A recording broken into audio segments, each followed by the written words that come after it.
Tired of static websites that feel like digital dinosaurs? Let's unlock the power of Webflow's CMS to create dynamic, engaging experiences that practically manage themselves. First, let's understand collections. Think of them as organized databases for your content, like blog posts, team members, or products. Click CMS in the left sidebar, then create new collection. Give your collection a descriptive name, like blog posts now. Define the fields. Each field represents a piece of information, such as title, which is a text field, post body, which is a rich text field, and featured image, which is an image field.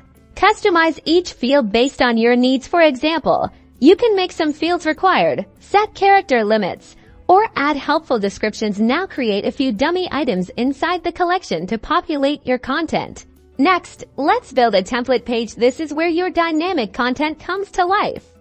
Create a new page, then add elements like headings, paragraphs, and images. Bind these elements to the corresponding fields in your collection by clicking the gear icon next to the item. For example, bind a heading element to the title field and an image element to the featured image field. Webflow automatically pulls the content from your CMS and populates the template. Style your template page as you see fit.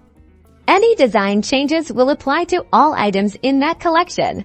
Finally, use collection lists to display multiple items from your collection on a page. Drag and drop a collection list element onto your page and connect it to your blog posts collection. Now style it to visually showcase your posts. Webflow's CMS empowers you to build dynamic, manageable websites. Experiment with different collection types, template designs, and content structures to unlock its full potential.